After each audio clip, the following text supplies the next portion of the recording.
नमस्कार विद्यार्थियों, आज हम कक्षा 12 के गद्य भाग का एक अध्याय पढ़ेंगे जिसका नाम है ठेले पर हिमालय। यह निबंध है और इसके रचनाकार हैं धर्मवीर भारती। इस अध्याय को हम दो भागों में पढ़ेंगे। आज पहला भाग। तो बात करते हैं सबसे पहले लेखक की, धर्मवीर भारती की। धर्मवीर भारती का जन्म हुआ है 1926 में और निधन हुआ है 1997।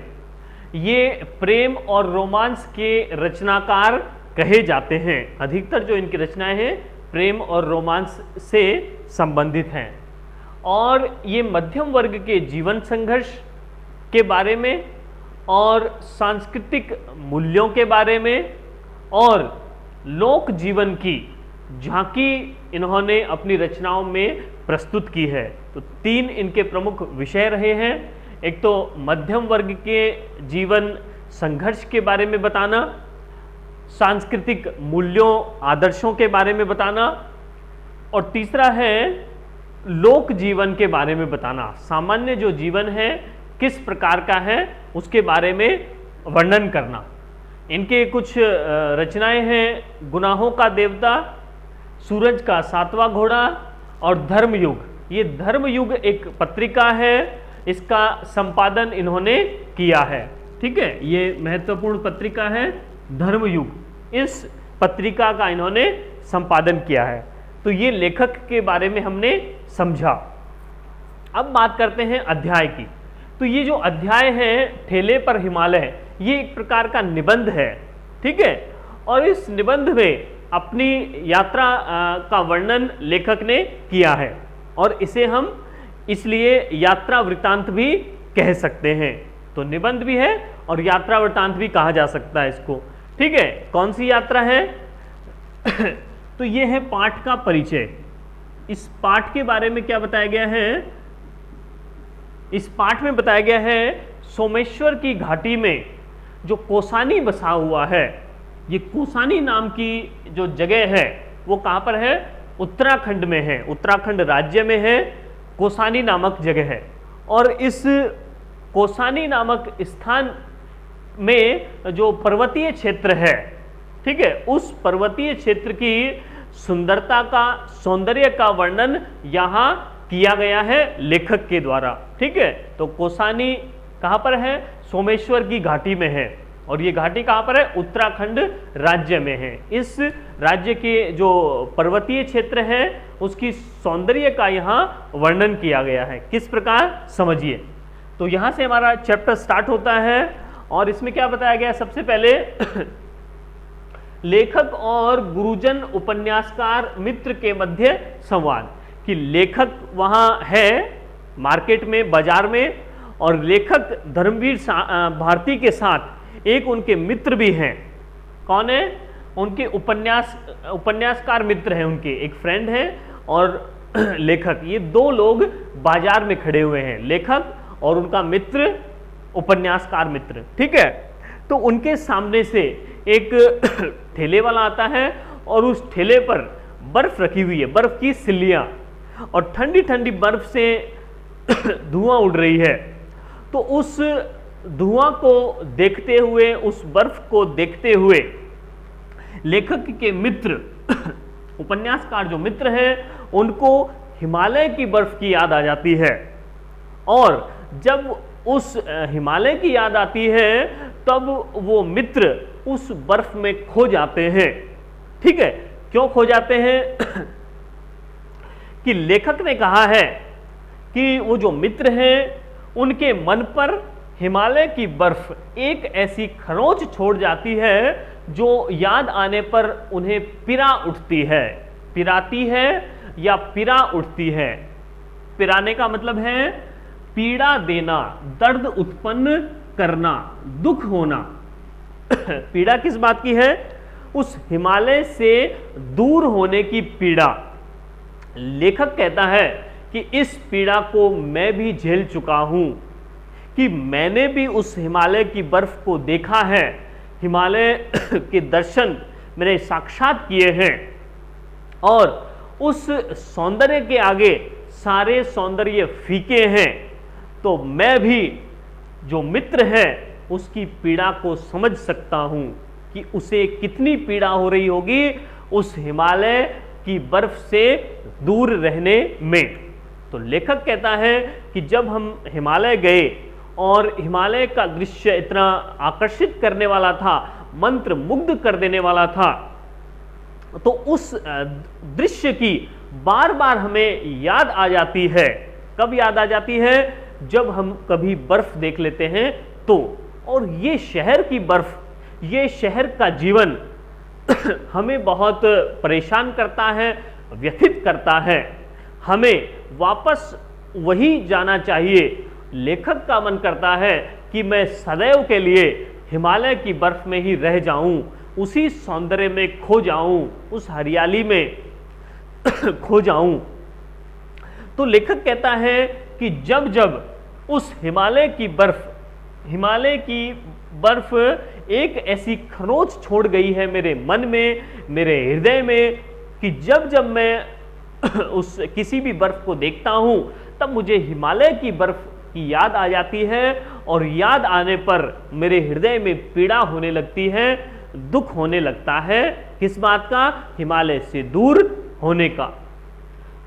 तो लेखक कहता है कि उसके मित्र ने उस हिमालय की बर्फ को देखा है, तो इसलिए आज उस ठेले की बर्फ को देखते भी याद आ गई है हिमालय की बर्फ की। ठीक है। और ये जो हिमालय की जो बर्फ है, ठीक है, वो कहां देखी उन्होंने? कोसानी में देखी है। और कोसानी की तुलना किससे की गई है? स्विट्जरलैंड से की गई है। कोसानी की जो सुंदरता है उसकी सुंदरता की तुलना स्विट्जरलैंड से की गई है। ठीक है ना। तो लेखक ने कोसानी की यात्रा की। किस प्रकार की? उसका जो मार्ग है, यात्रा का मार्ग किस प्रकार है? सबसे पहले नैनीताल है, नैनीताल से रानीखेत वो गए हैं, रानीखेत से मजकाली गए हैं, और मजकाली से कोसी नाम के स्थान पर, जो कोसी नदी बहती है, और फिर कोसी से वो पहुंचे हैं कोसानी। ठीक है। तो ये जो मार्ग था, ये जो रास्ता उन्होंने तय किया है, ये रास्ता बड़ा कष्टप्रद था। पहाड़ियों से होता हुआ रास्ता जा रहा था, और इस रास्ते में जो ड्राइवर उनका था, गाड़ी का जो ड्राइवर था, वो भी नौसिखिया था, और उस नौसिखिया ड्राइवर ने गाड़ी इस प्रकार से चलाई कि सभी जो सवारी थी, सारी सवारियों के चेहरे पीले पड़ गए थे, अर्थात वो भयभीत हो रहे थे, डर गए थे कि कहीं इन पहाड़ी मार्गों से होते हुए गाड़ी ना पलट जाए और हमें कोई चोट ना पहुंचे। ठीक है ना। तो वो जो रास्ता था वो बड़ा टेढ़ा मेढ़ा था, कष्ट प्रदान करने वाला था, और उसमें हरियाली का कोई नाम नहीं था। सूखे वहाँ पर जो जंगल थे और सूखे जो पहाड़ थे वो दिखाई दे रहे थे। ठीक है। हरियाली का कोई नामो निशान नहीं था। ठीक है ना। तो इस प्रकार से वो जो रास्ता था कष्टप्रद था, हरियाली से विहीन था। इस प्रकार यात्रा तय करते हुए लेखक पहुंच गए कहां पर? कोसी नाम के स्थान पर। और कोसी में जब वो बैठे स्टैंड पर, कौन बैठे? एक तो लेखक और लेखक का उपन्यासकार मित्र, ये दो लोग बैठे हुए कहां पर? स्टैंड पर। उसी समय एक दूसरी गाड़ी आती है, और उस बस से, दूसरी बस से कौन आता है? एक तो बदन शुक्ल जी आते हैं। ठीक है। दो व्यक्ति हैं। ये तीसरा नंबर का व्यक्ति कौन आ जाता है? दूसरी बस से। दूसरी बस आती है, वहां पर रुकती है, तो बदन शुक्ल जी आ जाते हैं। बदन शुक्ल जी कौन है? इन्हीं बदन शुक्ल जी के आग्रह पर लेखक भी वहां घूमने के लिए आए हैं। बदन शुक्ल जी ने कहा था कि ये जो कोसानी है, उत्तराखंड में जो बसा हुआ है, यह स्विट्जरलैंड के समान बहुत ही सुंदर है और इसे देखने जाना चाहिए।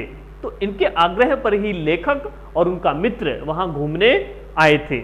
और ये जो बदन शुक्ल हैं, ये सदैव हंसमुख स्वभाव के थे, प्रसन्न चित्त रहते थे, और यात्रा में जब इन जैसा कोई साथी मिल जाए, हम सफर मिल जाए, तो लेखक कहते हैं कि उसका भला हो जाएगा। ठीक है ना। इस प्रकार से वो अच्छे हमसफर के रूप में थे। कौन? बदन शुक्ल जी। ठीक है। और चौथे नंबर पर कौन आ जाता है वहां पर, उनके साथ में चित्रकार सेन भी थे, ठीक है ना। तो उस बस से दो लोग उतरते हैं, एक तो बदन शुक्ल जी और दूसरा चित्रकार सेन जी भी उतरते हैं। वो पेंटर थे, चित्रकार थे। तो यहाँ पर उनके बारे में कुछ बताया गया है, उनका चित्र यहाँ खींचा गया है। क्या कहा गया है कि उनका पतला शरीर था, सांवला चेहरा था उनका, और उनके चेहरे पर एमिल जोला के समान दाढ़ी थी। एमिल जोला जो फ्रांस के हैं, और उन एमिल जोला के समान उनकी दाढ़ी थी। कहने का मतलब है कि ये सेन जो थे उनकी दाढ़ी जो कैसी थी, फ्रेंच कट थी, ऐसा भी हम कह सकते हैं, ठीक है। और उन्होंने ढीली पतलून उन्होंने पहन रखी थी, और ऊनी जर्किन उनके पास में थी, और उनके बगल में साइड में उन्होंने कुछ बाइनाकुलर या थर्मस या कैमरा कुछ लटका रखा था साइड में, ठीक है। तो इस प्रकार का उनका जो व्यक्ति, ठीक है, उनका क्या था, उनकी पर्सनैलिटी थी। इसका चित्र वहां खींचा गया है। क्या कि उनका पतला शरीर था, सांवला चेहरा था उनका, एमिल जोला के समान उनकी दाढ़ी थी, या फ्रेंच कट दाढ़ी भी कह सकते हैं, और उन्होंने ढीली पतलून पहन रखी थी, ऊनी जर्किन उनके पास में थी, और उनके बगल में, उनके साइड में कुछ कोई सामान था। हो सकता है कि वो बाइनाकुलर हो सकता है कि वो कैमरा हो, ठीक है ना। उनके सामने, उनके पास में था, कोई थर्मस भी हो सकता है शायद, ये था। तो बगल में कोई सामान उनके पास में था, और वो अटपटी चाल चल रहे थे। अलग किस्म के व्यक्ति वो लग रहे थे लेखक को। क्यों लग रहे थे? क्योंकि उनकी चाल अटपटी थी, अजीब सी थी, और वो गाने गाते हुए आ रहे थे, मस्ती में झूमते हुए आ रहे थे। कौन? चित्रकार सेन। तो ये बातें किसके बारे में कही गई है? चित्रकार सेन के बारे में कही गई है, ठीक है। तो ये कहां पर मिले? कोसी में मिल गए। ये चारों लोग कोसी में मिले, और उसके बाद में वो चले। कहां के लिए चले? कोसानी के लिए चले, ठीक है। तो कोसी से जब वो सोमेश्वर की घाटी के लिए निकले, रवाना हुए, ठीक है ना, उस सोमेश्वर की घाटी में ही वो कोसानी बसा हुआ है जहां लेखक को पहुंचना है, ठीक है। तो उस कोसी से जब वो सोमेश्वर की घाटी के लिए चल जा रहे थे, तब उन्होंने क्या देखा कि वो हरियाली उनको दिखाई दी, ठीक है ना। पहले उनको दिखाई नहीं दी थी उस मार्ग पर। जब कोसी तक वो आए थे तो बिल्कुल रूखा सूखा जंगल उनको दिखा था, सूखे पहाड़ दिख रहे थे, कोई पेड़ पौधे नहीं थे वहां पर, और टेढ़ा मेढ़ा रास्ता था, पहाड़ी मार्ग था। लेकिन अब कोसी से आगे जब वो जा रहे हैं, सोमेश्वर की घाटी में जा रहे हैं, तब वो उनको हरियाली भी कुछ दिखाई दी, ठीक है ना। वहां पर हरियाली भी थी, और कुछ लोग वहां थे वहां पर, यानी कि कुछ छोटे मोटे गांव भी वहां बसे हुए थे, ठीक है। हरियाली भी थी और छोटे गांव भी वहां बसे हुए थे उस मार्ग पर। कौन से मार्ग पर? सोमेश्वर की घाटी में वो जब जा रहे थे, तब लेखक कहता है, लेखक ने क्या कहा है कि ज्यों ज्यों कोसानी नजदीक आता गया, त्यों त्यों अधैर्य, असंतोष और अंत में क्षोभ हमारे चेहरे पर झलक आया, ठीक है ना। तो लेखक कहता है कि हमने पहले जो रास्ता देखा था कोसानी तक का, वो बिल्कुल रूखा सूखा था, अब थोड़ी हरियाली हमको दिखाई देने लगी है। लेकिन लेखक कहता है कि उस दृश्य को हमने देखा, हरियाली को देखा, गांव को देखा, चहल पहल को देखा, लेकिन हम जिस चीज के लिए आए थे, किसके लिए आए हैं? हिमालय की बर्फ को देखने के लिए आए थे। हमने बहुत नाम सुना है कि हिमालय बहुत ही पवित्र स्थान है, ठीक है ना। उसकी जो बर्फ है वो एक, उसको देखने का एक अलग ही अनुभव होगा। तो हम उस हिमालय की बर्फ को देखने आए थे, और इतनी भी सुंदरता यहाँ नहीं मिली हमको, ठीक है ना। जितना हमने सुना था कि ये हिमालय जो है, ये कोसानी जो है, वो स्विट्जरलैंड के समान है, तो इतना भी सुंदर ये नहीं है। तो हम जा रहे हैं, देख रहे हैं हरियाली जो है, ये इतने देख रहे हैं, पेड़ पौधे, ये तो हम अपने शहर में भी देख सकते हैं। इतनी ज़्यादा हरियाली नहीं है, इतनी ज़्यादा ये प्रशंसा के योग्य ये स्थान नहीं है, ठीक है ना। तो इसलिए लेखक ने कहा कि जैसे जैसे कोसानी आ रहा था, ठीक है, हम जहां पहुंचने के लिए निकले थे तो उस जैसे जैसे वो हम मार्ग में पहुंचने वाले थे तो हमारे मन में क्या हो रहा था, अधैर्य, हम पेशेंस खो रहे थे, धीरज खो रहे थे। अरे यार ये तो हम फालतू ही आ गए, अब हमारे बेचैन हो गए थे वो, ठीक है ना, बेचैन हो रहे थे कि क्या मतलब है इतनी दूर आने का, कोई फायदा नहीं हुआ। इतनी हरियाली तो हम शहर में पार्कों में भी देख सकते थे, पार्क्स वगैरह जो रहते हैं पार्क में। और असंतोष, संतुष्टि नहीं मिली कि इतना पैसा भी हमने बर्बाद किया, टिकट वगैरह खरीदी है, ठीक है ना, आने जाने का खर्चा भी हो रहा है, तो असंतुष्ट हो गए हम, ठीक है, कि क्यों बेकार ही पैसे लगा दिए हमने, इतनी हरियाली तो हम वहीं देख सकते थे, इतना ये चहल पहल तो हम वहीं देख सकते थे, कोई ज़्यादा खास नहीं है।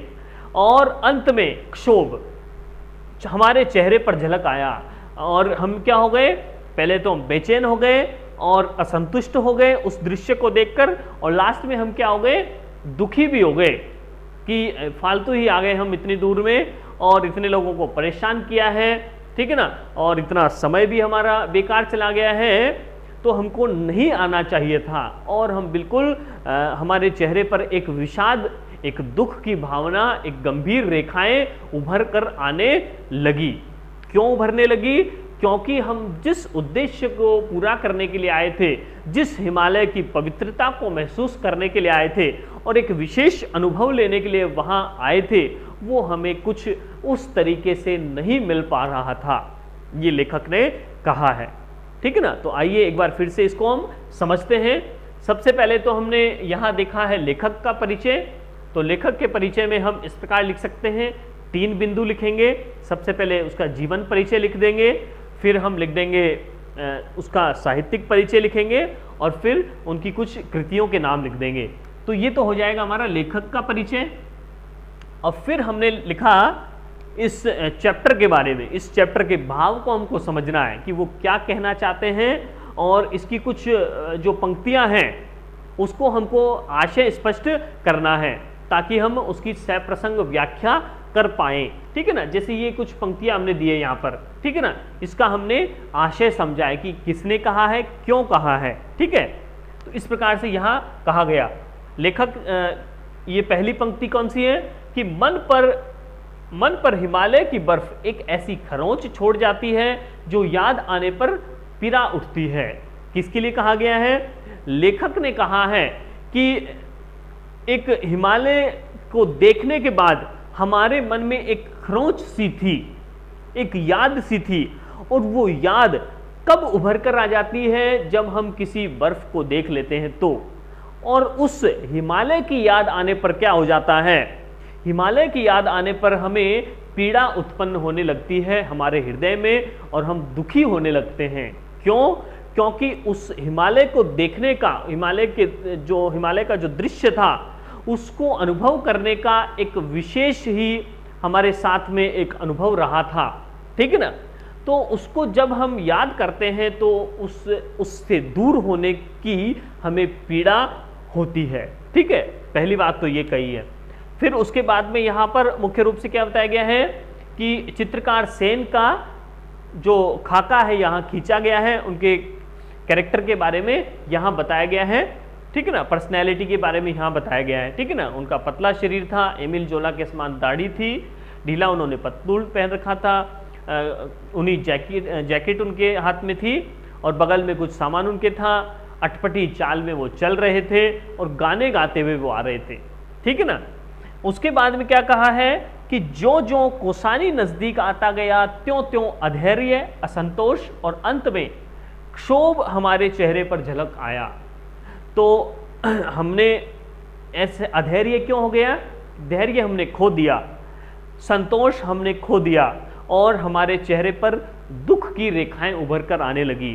क्यों उभर कर आने लगी? क्योंकि हमने सोचा कि ये जो इतने थोड़ी बहुत हरियाली दिख रही है, थोड़ी बहुत चहल पहल दिख रही है, वो इतनी प्रशंसा के योग्य नहीं है जितनी प्रशंसा की जा रही थी। हमारा यहाँ आना बिल्कुल बेकार हो गया, व्यर्थ हो गया, ठीक है। तो ये हमने यहाँ तक पढ़ा, इसका पहला भाग। तो देखते हैं नेक्स्ट भाग में क्या होता है, बात करते हैं अगली कक्षा में। धन्यवाद।